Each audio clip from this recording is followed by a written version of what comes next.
Bismillahirrahmanirrahim. Assalamualaikum warahmatullahi wabarakatuh. Alhamdulillah hari ini kita bisa bertemu kembali dalam pembahasan tentang pemerintahan desa.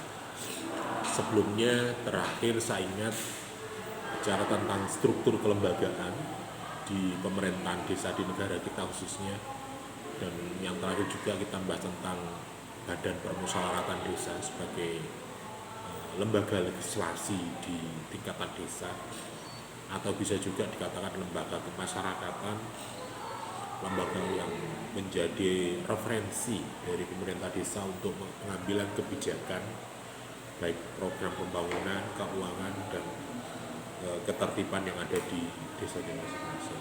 Itu tugas inti dan menurut undang-undang yang ada. Oke, hari ini setelah kita bahas itu, maka kita adalah satu pilar dari sebuah organisasi pemerintahan adalah berkaitan dengan keuangan. Tentunya kalau kita bicara keuangan ini adalah menjadi persoalan yang sangat sangat krusial, sangat penting, dan itu menjadi catatan juga atau bisa juga menjadi atensi bagi era di zaman sekarang. Zaman sekarang itu kan era ekonomi, era orang yang dipikirkan adalah kapitalisme keuangan. Ya, jadi orientasinya, visinya, ya boleh tidak jauh dari ekonomi soal keuangan. Nah, berbicara tentang desa, mungkin adik-adik juga pernah melihat, tentunya ketika berorganisasi itu pasti ada persoalan tentang keuangan. Mungkin kalau di kelurahan dan desa bisa juga berbeda. Kalau menurut realitas yang ada, pemerintah kelurahan mungkin sumber keuangannya langsung dari APBD, pot pemerintah kota. Artinya pagunya seperti dinas-dinas. Ada pagu perencanaan keuangan kelurahan yang diajukan ke pemerintah daerah. Tetapi beda dengan pemerintah desa. Sumber keuangannya bisa juga dari pemerintah pusat, ada sumber ADD atau sumber TKD, tanah kas desa, atau aset desa, dan sebagainya. Itu ada juga ada swadaya masyarakat desa atau sumber-sumber lain yang tidak mengikat, atau sumber-sumber lain yang bisa dihasilkan menjadikan pemasukan di desa. Nah, uniknya di negara kita itu adalah bahwa sumber-sumber keuangan itu mestinya kalau kita itu di bawah negara kesatuan Republik Indonesia, pemerintahnya ya mestinya terpusat. Tetapi ada dinamika politik, dinamika pemerintahan, sehingga pemerintah desa juga istilahnya bisa dikatakan mandiri, bisa kan tidak. Di era-era tahun awal-awal berdirinya desa itu desa benar-benar mandiri. Ya, pemerintah pusat mungkin belum ada yang namanya bantuan-bantuan kayak sekarang, ada ADD, ada program-program nasional yang masuk ke masyarakat. Jadi kalau kita bicara sejarahnya, pemerintah desa itu karena budaya kita adalah gotong royong. Jadi mungkin kalau tadi saya sempat singgung di awal sejarah pemerintahan desa, maka komunitas masyarakat desa itu urunan gotong royong. Jadi mbah-mbahmu biyen bisa juga untuk tanah operasional desa itu hasil urunan dari warga masyarakat yang tinggal di daerah tersebut. Kemudian diwujudkan menjadi sebuah lahan. Kalau di desa itu istilahnya ada tanah ganjaran. Kalau sekarang istilahnya adalah TKD, tanah kas desa. Itu adalah hasil iuran dari warga. Dulu istilahnya ada masyarakat gogol.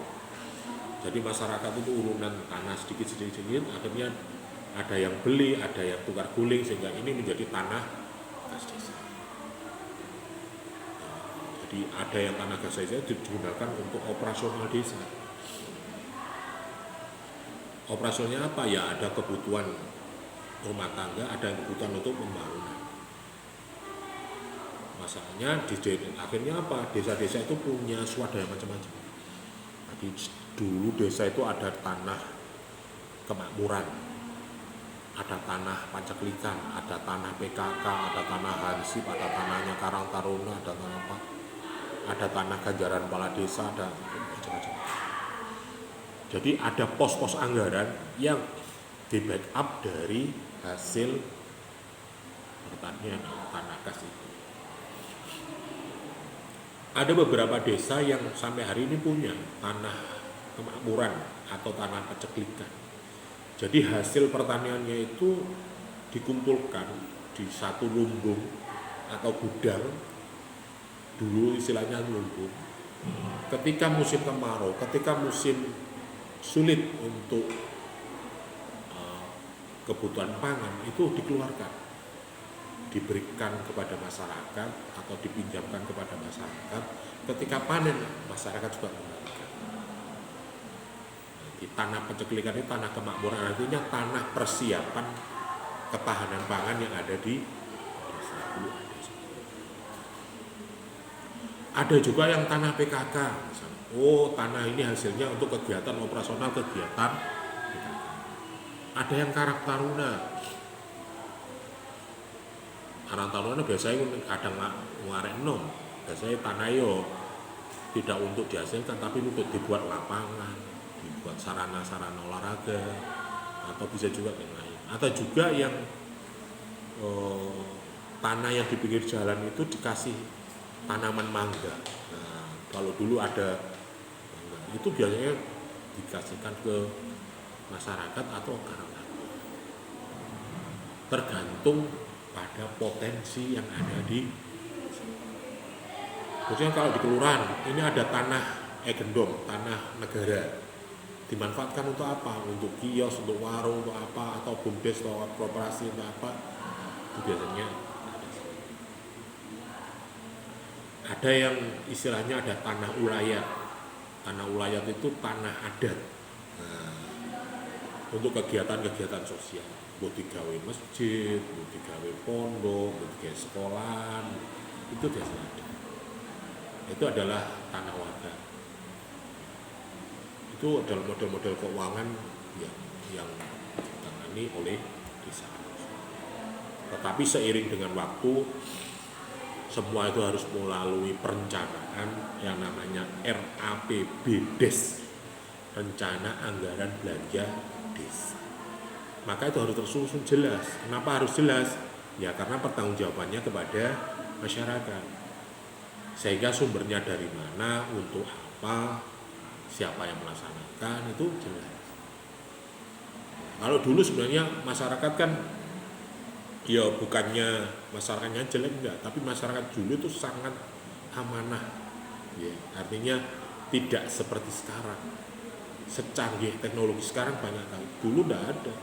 Terus pokoknya pasrah Pak Polo nih kita nakasus percaya lah, buat tiga terserah. Tapi faktanya adalah mereka melihat impact-nya, melihat output-nya. Yang penting arek masyarakat gak banyak tarik. Ada juga yang desa itu dulu sebelum pajak-pajak, iya, ada namanya anggaran ganja desa. Jadi desa itu ada iuran per tahun berapa, tergantung kondisi ekonomi masyarakat. Dulu ada, selain pajak loh ya, dulu asalnya ada belanja desa, ada yang 50.000, ada yang 30.000. Kalau sekarang mungkin di tingkatan RT,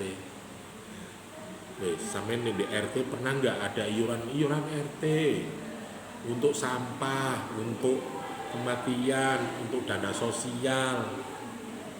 Itu kan perputarannya besar sekali. Itu yang ada di negara kita ada deh. Muniku di Malaysia, di Singapura, di Jepang, ya gak ono model gini iki. Mentumona no dana sosial. Ono kebone awak dhewe ono sing mlebu rumah sakit. Iuran nggih 20.000-an untuk sambang ke membantu ke ya. Ada saudara tetangga yang meninggal, iuran kematian 10.000. Itu kan kalau Zia atau Naila ada nggak? Belum lagi kegiatan yang lain. Kalau dihitung-hitung, kos sosial, keuangan yang ada di lingkunganmu, ya, ini yang non formal, tetapi ini di desa ada. Kalau Anda aktif di NU misalnya, ono hibaan, iuran di piroan.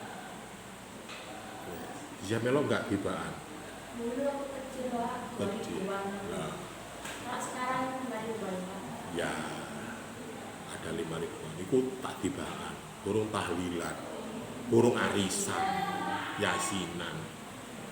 Itu kosnya kan berarti kan ada perputaran keuangan di masyarakat desa. Ini yang unik di negara kita, gotong royong di sini.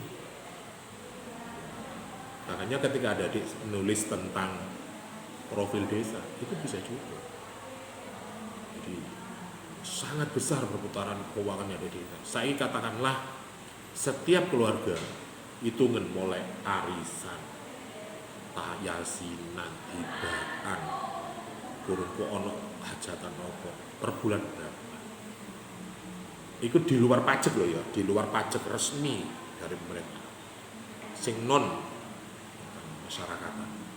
Itu minimal 500.000. Minimal 500.000. Ya dana kematian, dana wis apa lah. Ono sampah, ono wah wis kayak sambil mangga 500.000 kali 32 rumah per RT ya. Wis piro? 30 kali 5. Nah, 1,5 juta ya. Nah itu 500.000 kali 3 gak wis 15 juta per RT per bulan ya. Nah nek ngen mono 30 RT 20 RT wis ayo 15 juta kali 20 60 wis piro pirang juta satu bulan. Jadi desa itu kalau mau diuangkan, dimasukkan ke RBPDS, banyak sekali. Itu yang di luar pemerintah loh. Ini kita bicara tentang kondisi keuangan perputaran kos sosial yang dikeluarkan di masyarakat. Ini belum tidak termasuk kebutuhan pribadi loh ya, kebutuhan kehidupan bermasyarakat yang bisa juga dikoordinir oleh desa, kelurahan, RT, RW. Mana nih perumahan, nah iuran keamanan, uang keamanan kan ada, ono pengambil sampah, bersihan, uang kebersihan, itu bisa burung ono sing, nah itu uang yang keluar. Usahanya apa? Bisa juga ada yang punya usaha apa, ada bank sampah, ada apa, itu. Nah, ini bicara tentang keuangan yang ada di tingkatan desa. Ini banyak. Ini sejarah ya. Kita belum berbicara tentang struktur anggaran yang formal. Informal aja seperti itu. Ini bicara keuangan. Mungkin di kelurahan atau desa itu beda. Ini baru di wilayah Jawa. Jadi misalnya gue Bali, gue Batak, ya mungkin bisa juga berbeda. Tetapi saya yakin di Indonesia punya namanya kerukunan, pasti ada. Belum lagi ormas-ormas organisasi kemasyarakatan, itu pasti ada iuran. Kemana saya era ini rumah desa rek nanggap sonorek, mbok. Ayo. Misalnya RT itu ditarget sewa sonnya 50 juta loh, iurannya biro.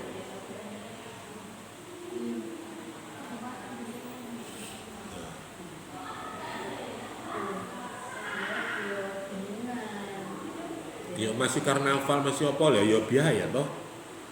Itu kan biasanya paling enggak per rumah minimal 1.500.000 sampai 2 juta. Itu kan berarti kan keuangan rek. Iya berarti ya. Nah, kewenangan-kewenangan seperti itu sapa sing nglarang? Ya gak iso. Omane, BRT kono nyewa Blizzard. Iki nyewa horeg, iki nyewa IMM mbok jor-joran. Itu era sekarang. Ada desa uang pos kamling, roda, ada uang jemputan, ada nggak di lingkungan jemputan? RT. RT jemputan itu lah, yang uang koin. Tapi kalau di itu langsung bulan iya sama. Enggak benar. Nah itu adalah model masing-masing. Jadi kewenangan yang sudah ada berdasarkan asal usul adat istiadat desa itu kewenangan yang musuh asli. Itu namanya PAD, pendapatan asli.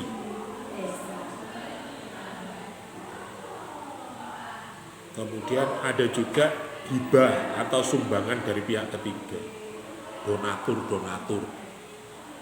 Kan kadang ono wong sing anaknya sukses di Jakarta, ono sing atau pulang kampung, wah, saya nyumbang musola, saya nyumbang bangun jalan kok no lampu, banyak kan itu.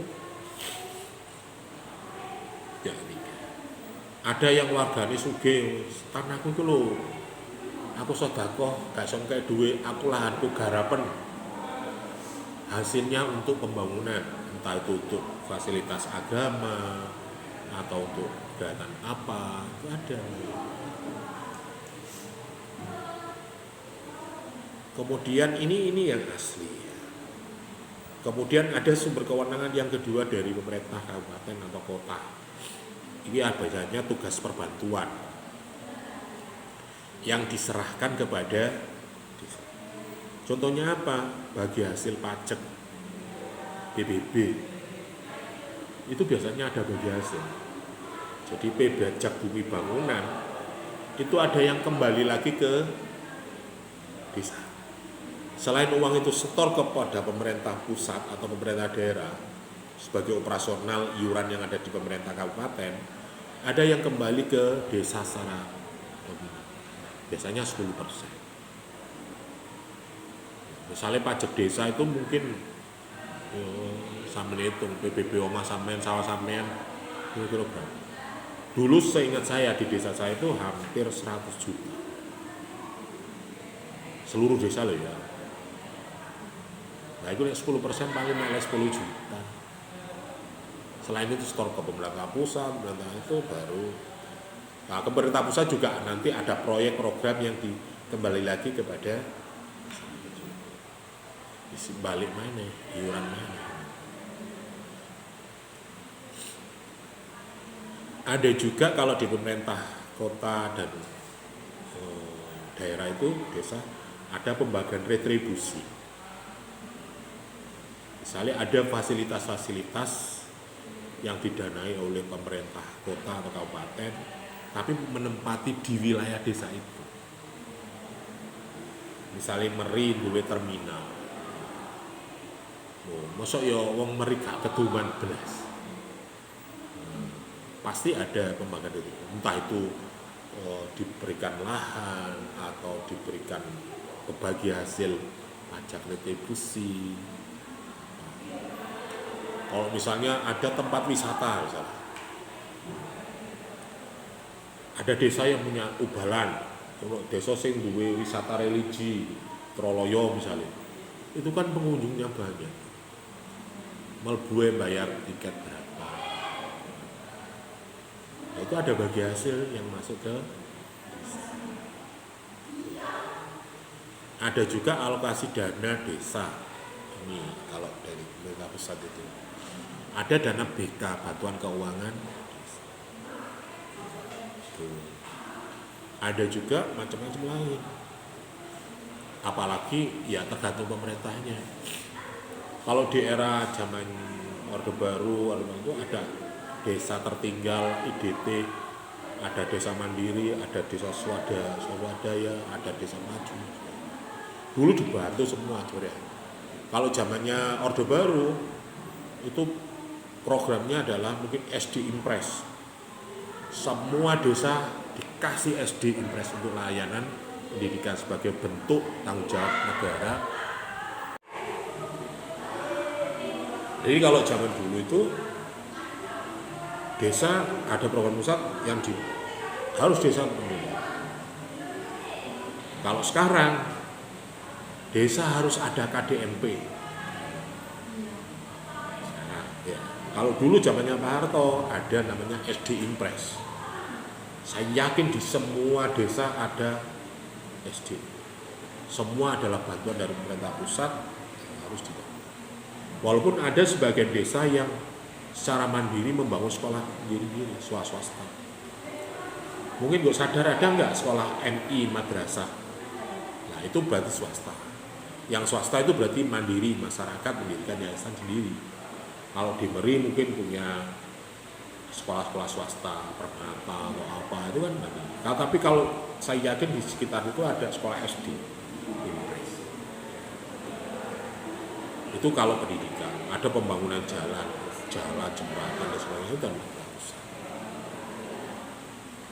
Bantuan-bantuan keuangan pemerintah pusat, provinsi, ada juga bantuan dana pokir, dana aspirasi dari DPR. Oh ini wilayah konstituen saya, pemilih saya.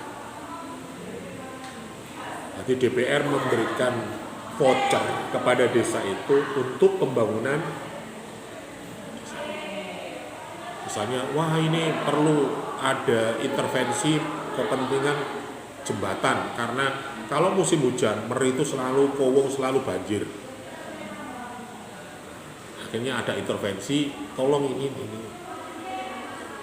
Di DPR punya voucher pembangunan jalan atau jembatan atau tangki sungai atau apapun lah.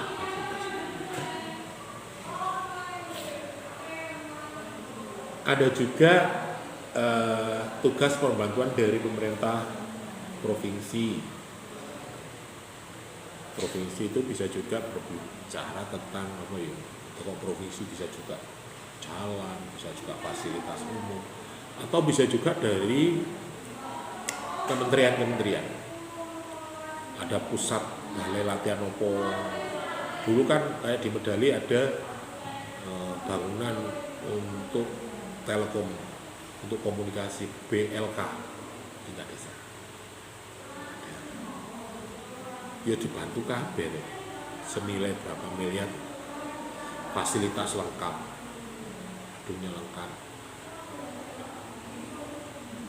Kemudian ada kewenangan pemerintahan lain yang oleh peraturan perundang-undangan desa diserahkan kepada pemerintah desa. Desa juga boleh mendirikan perusahaan-perusahaan. Yang sekarang mungkin ada istilah KDMP, Koperasi Merah. Kalau dulu ada istilahnya BUMDes, Badan Usaha Milik Desa. Nah itu akan menambah pemasukan bagi keuangan desa. Nah, kalau Anda pintar memetakan potensi yang ada di desa sampean, Anda bisa menyampaikan ide-ide itu. Misalnya di Meri itu wilayah interchange, Pak. Antara kota dan kabupaten, antar luar kota dan itu di situ. Maka potensi yang baik itu di sini apa? Oh, penggerakkan UMKM. Hanya potensi masyarakat yang lalu lalang di sini besar. Nah, itu bisa didirikan usaha milik desa. Akan didanai oleh desa, dikomandani, dimanajerial oleh desa untuk dikembangkan, dijadikan pemasukan. Bisa juga usaha-usaha yang lain. Nek desane pinter mulai visioner, bisa menangkap ide itu akhirnya menjadikan potensi besar. Anda tahu yang desa di Jawa Tengah itu, desa mana yang punya wisata air itu pendapatannya berapa M tiap tahun, akhirnya setiap tahun warganya dapat HR, dapat apa bagi hasil dari itu sekitar 500.000 per warga. Iku nek wis paling gede rek. Nek sing cilik-cilik ya minimal berupa apa fasilitas apa. Tapi yang besar itu itu pintar-pintarnya desa. Makanya sekarang itu para pendamping desa itu mencari inovasi-inovasi yang bisa meningkatkan PADES, pendapatan asli, baik dari sektor wisata, industri, hiburan, apa. Misalnya Meri itu nggak punya hanya Pak, tapi punya stadion olahraga Pak, standar internasional atau standar nasional. Usahanya apa? Ya persewaan Pak, sewa lapangan futsal 1 jamnya 50.000. Lah ada bisa juga. Bulu tangkis main 4 jam kan bisa. Di Daun Bandung itu ada tempat stadion olahraga untuk bulu tangkis. Itu mainannya jam-jaman ya. Kalau di Pacet dulu kan ada penyewaan lapangan futsal atau mungkin buat event-event pertandingan voli cewek cowok tingkat usiamu itu banyak.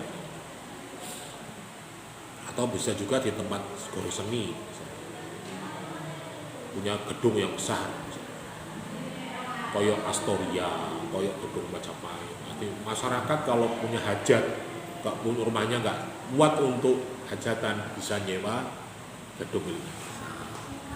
Berarti itu meskipun punyanya 1 orang, tapi itu nanti ada dana yang dikasihkan juga ke desanya. Ya tergantung itu usahanya siapa.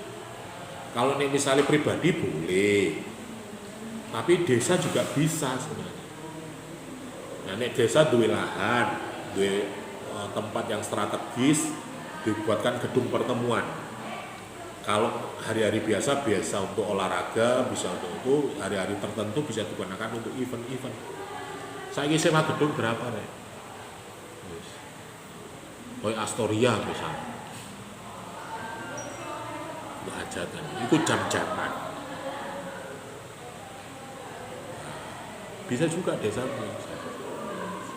atau bisa juga desa itu misalnya disadar wah kadwela ane Pak ya tuku ae bego mesin potong padi bujul sewa alat berat bisa. Itu bisa, itu tergantung. Makanya ada ketika sampai menulis profil desa, Anda cermat itu bisa memetakan potensi ini. Pak potensi ini kok itu banyak ceweknya Pak, Raja Putri, wah ini apa ya fasilitas itu. Lokal Pak. Lokal Pak. Iya, mau ikut. Nah itu kan berarti wah remaja putri harus difasilitasi. Nah potensinya apa? Wah iki lawan iso dadi influencer kabeh ngono ya. TikToker kabeh ya bisa juga. Nah kok misalnya kok ngono potensi ngono ya. Permonya banyak Pak. Saya mau nganggur Pak. Bikin aja pelatihan membuat TikToker yang menghasilkan uang, TikToker yang berbahan. Itu kan potensi yang bisa Anda potret ketika Anda cerdas melihat kondisi. Saya yakin semua manusia, semua masyarakat nek kerja kepingin nyideki rumahnya. Misalnya Naila, ini kon gelem lah dadi sekretarisku. Di mana Pak? Di Papua. Kamu minta gaji berapa? Ya sedikit aja Pak, 25 juta, oke. Tapi kamu di Papua, juta sedikit tapi Melendi. Wis kalau kamu kalau nggak mau ya di sini aja, di Meri aja, kamu saya gaji 3 juta, mau nggak? Jangankan 3 juta, Pak, 2 juta enggak apa-apa Pak kalau dekat rumah. Artinya datangnya bisa kok, tidak kok. Ya. Saya kira kalau kerja ingin mendekati, apalagi dekat dengan orang tua. Makanya ketika adik nanti lulus bisa memetakan itu. Nah, awamu nggak mampu, ada pemerintah desa.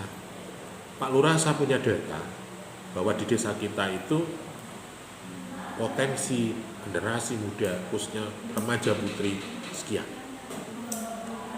Saya dulu pernah di desa saya itu, dulu belum ada TikToker ya. Sing ono Facebooke mbubuan ya. Guru ngono tahun 2010 ke bawah, 2007 2008. Guru ngono, akhirnya apa? Dulu jek ono catering. Akhirnya apa? Saya buat program membuat kue. Membuat kue catering ya. Khusus remaja putri. Jadi ibu-ibu no.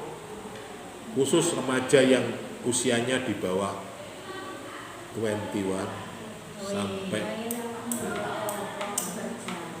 jadi usia 20 sampai 25. Lah timbangnya arek dulinan nginaine belajar oke jajan rek. Gawe donat, gawe apa sekarang lah. Zaman dulu udah ada. Ya. pakai uang Desa. Diwurui gawe jajan, mulai disangoni 50.000. Atau biasanya nggak disangoni, tapi dikasih voucher, dikasih souvenir. Ono sing mari pelatihan masak, dikei panci, dikei teflon. Remaja betul. Yo dari 50 peserta, sing sukses 5 wapir. 10 ojo ngomong ndaki-ndaki 50 kok sukses tekan lho. Kemarin saya ya minimal 10% lah. Tapi dari 10% itu bisa memberikan impact yang sangat besar. Contohnya apa? Mbak Naila lamaran. Pesono jajanan desi ya dikek roti. Dan ini tak kayak mochi ae gampang. tak kena mochi. Pesen nang kono. Apa 50.000 wis dadi ngono ya. Akhire tangga-tanggane nek ana hajatan ana apa orderin nang ngono rek. Desi kue, oh ya, Desi bakeri. Oh wis gampang. aku kayak jajan. Desi gak apa-apa, masih MC gak apa-apa. Desi bakeri. Jadi lu ngawur masih MC ku nek wae ku desa ku butuh sarjana kalau di desa itu dianggap bisa segalanya.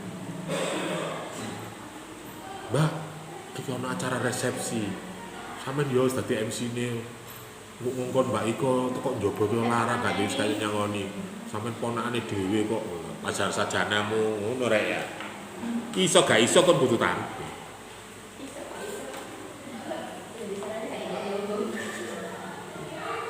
Itu banyak.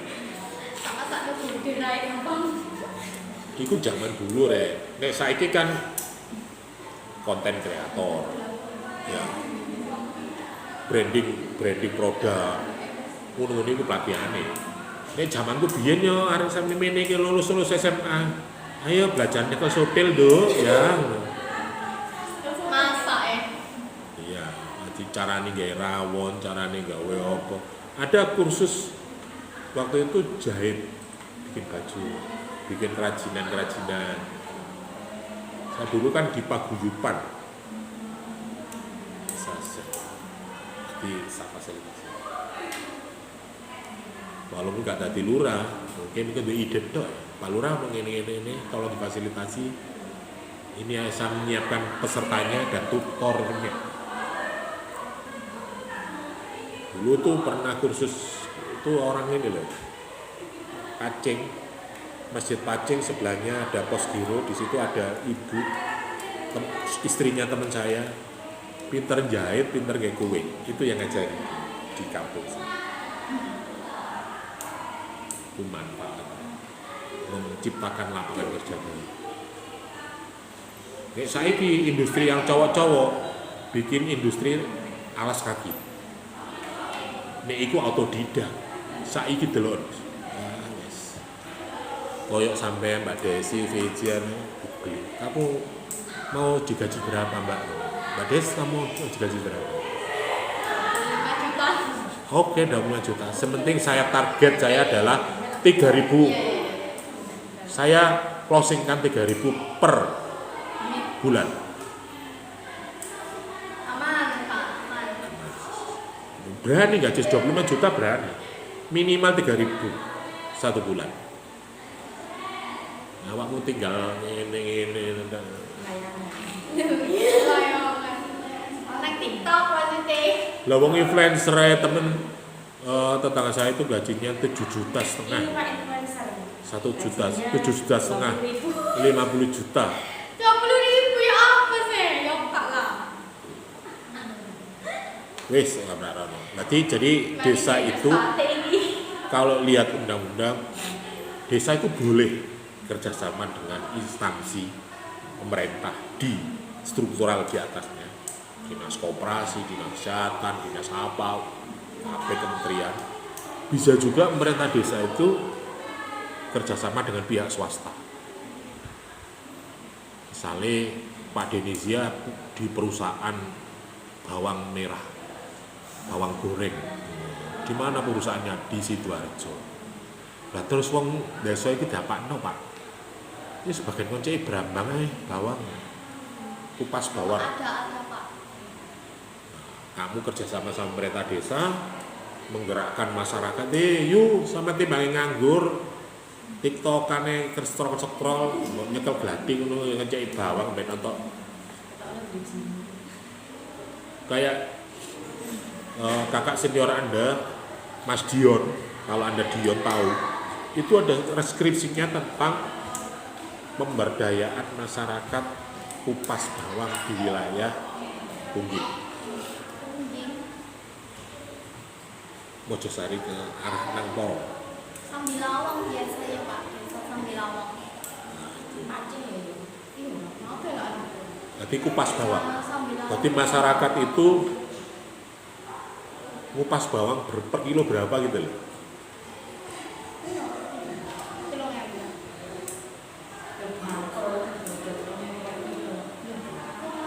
Nah itu ada juga mungkin kalau di kota ada handbag kertas, melipat kertas, handbag kertas itu kerjasama pabrik perusahaan Ciwi, masyarakat dikasih lembaran nanti kasih kejadian handbag. Itu artinya pemerintah desa bisa juga kerjasama untuk memberdaya masyarakat. Jadi desa luas lah. Bahkan desa itu bisa saja kerjasama dengan pihak luar negeri bisa. Jadi walaupun tingkatnya kecil, tetapi stempel itu payu rek masih kerjasama mbak wong Malaysia bisa. Misalnya ada tempat wisata atau industri, misalnya koyok di Pulau Rejo, Pulau Nongo, ono pabrik Ajinomoto. Ini gak kerjasama masyarakat desa itu, gak bisa berdiri perusahaan itu di situ. Izin lokasinya apa pasti ada hubungannya dengan Oke, sampai di sini bisa dipahami ya. Keuangan juga seperti itu. Nah, pendapatan asli desa mungkin sedikit banyak sudah saya sampaikan tadi ya. Jadi hasil usaha desa itu bisa juga hasil BUMDes, lumbung desa, atau yang lain. Hasil swadaya, kontribusi dana dan sebagainya mungkin sudah saya sampaikan tadi. Ada hasil pajak bumi tadi sudah saya sampaikan. bantuan desa itu sekarang banyak sekali. Beda pemerintahan, beda bentuk. Era Jokowi gak ditumroto duit. Siapa yang mau bekerja, walaupun desanya kecil, kreatif, ya digerocok bantuan. Misalnya desa Purworejo itu ada potensi wisata. Akhirnya kan proyek-proyek dari pemerintah pusat untuk wisata, untuk apa. Ini tidak semua desa kan dapat wisata kayak ke pariwisata itu. Banyu Kendi, yang numeri lah ya. Bantu kayak ubi. Nah, Tutup ya. On atau Rono kan itu tuh. itu wilayah gitu. Jabon ya.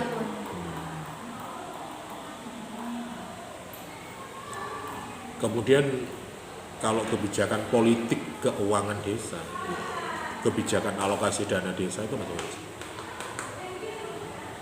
Jadi ada dana perimbangan, ada dana bagi hasil, ada alokasi dana khusus, tergantung. Nah, program keuangan desa itu bisa juga jalur administratif, bisa jalur politis, bisa jalur ini jalur politis ini apa? Wah aku duwe bolong kementerian kono rek. Kementerian apa? Tenaga kerja, akses aja. Ning gak ono program-program nang ngene desa masyarakat ono nek gelem ngomong ngene-ngene ngadakno. Bikin proposal, bikin yayasannya atau di bawah pemerintah desa silakan. Ada bantuan mesin jahit. Moro-moro kan tidak semua desa dapat. Kalau zamannya SBY ada namanya program P2KP PNPM, pemberdayaan pemberantasan kemiskinan perkotaan, program nasional pemberdayaan masyarakat PNPM P2KP gitu. Tesis saya tentang PNPM kan pemberdayaan masyarakat. Kalau PNPM itu programnya adalah tridaya, sosial, ekonomi, pendidikan.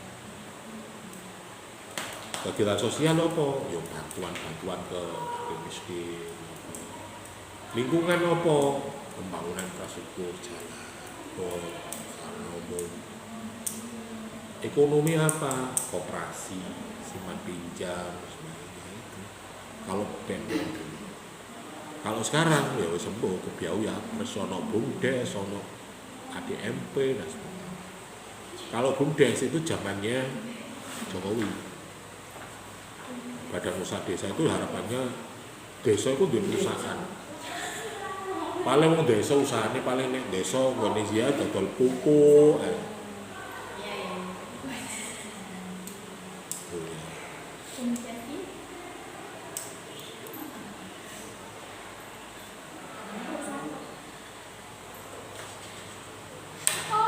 Politik anggaran ini juga tergantung, kalau dulu ada yang bagi rata tergantung jumlah penduduk. Jadi kalau jumlah penduduknya di atas 3.000 berarti oleh 1M. Di bawahnya di desa 900 juta, ada yang sampai 3M. Jadi lurah saiki no awen. Nek gelem korupsi awak ya makane 2014 wis sekarang lurah preman ya. Nek gak kalau zaman saya BPD waduh per tahun hanya dapat bantuan DPDK 15 juta. Lah saiki ono ADD, BPD ono insentif, RT ono insentif, RW ono insentif koyo gitu. Zaman ku biyen ya Allah. Sekali rapat 3.500 cukup beli nasi goreng. Kalau sekarang banyak operasional, sekretariat desa, sekretariat BPD itu ada operasionalnya. Tunjangan itu ada sekarang. Desa itu ya koyok Pemda ngono kan. Ono kegiatan ya ono honore, ono anunya. Tergantung ada tinggal ngelola benar atau tidak. Prinsip dari itu adalah mendorong semangat desentralisasi khusus. Saiki yo apa yo bisa dikatakan kakoyo biyen mandi saiki yo setengah digrojok masyarakat ditarik banyak. Koyoke nrimo akeh rek, tapi coba kalkulasi keuangan keluarga. Awakmu bayar mobil, bayar sepeda, pajak kendaraan, apapun, kira-kira per tahun berapa? Pajaknya sepeda motor mudah.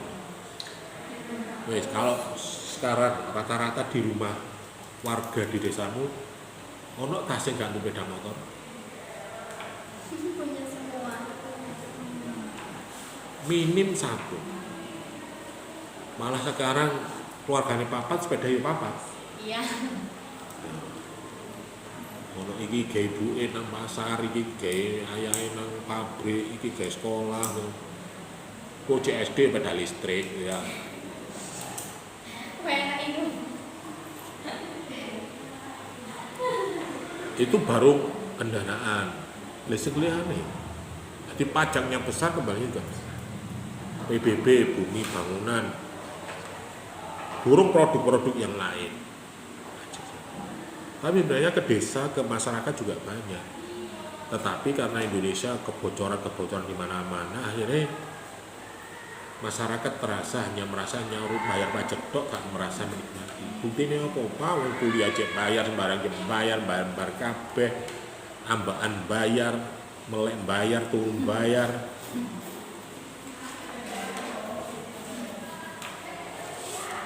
Seakan-akan beban pajaknya besar, tapi kalau sebenarnya itu dikelola dengan baik, ya akan kembali kepada masyarakat.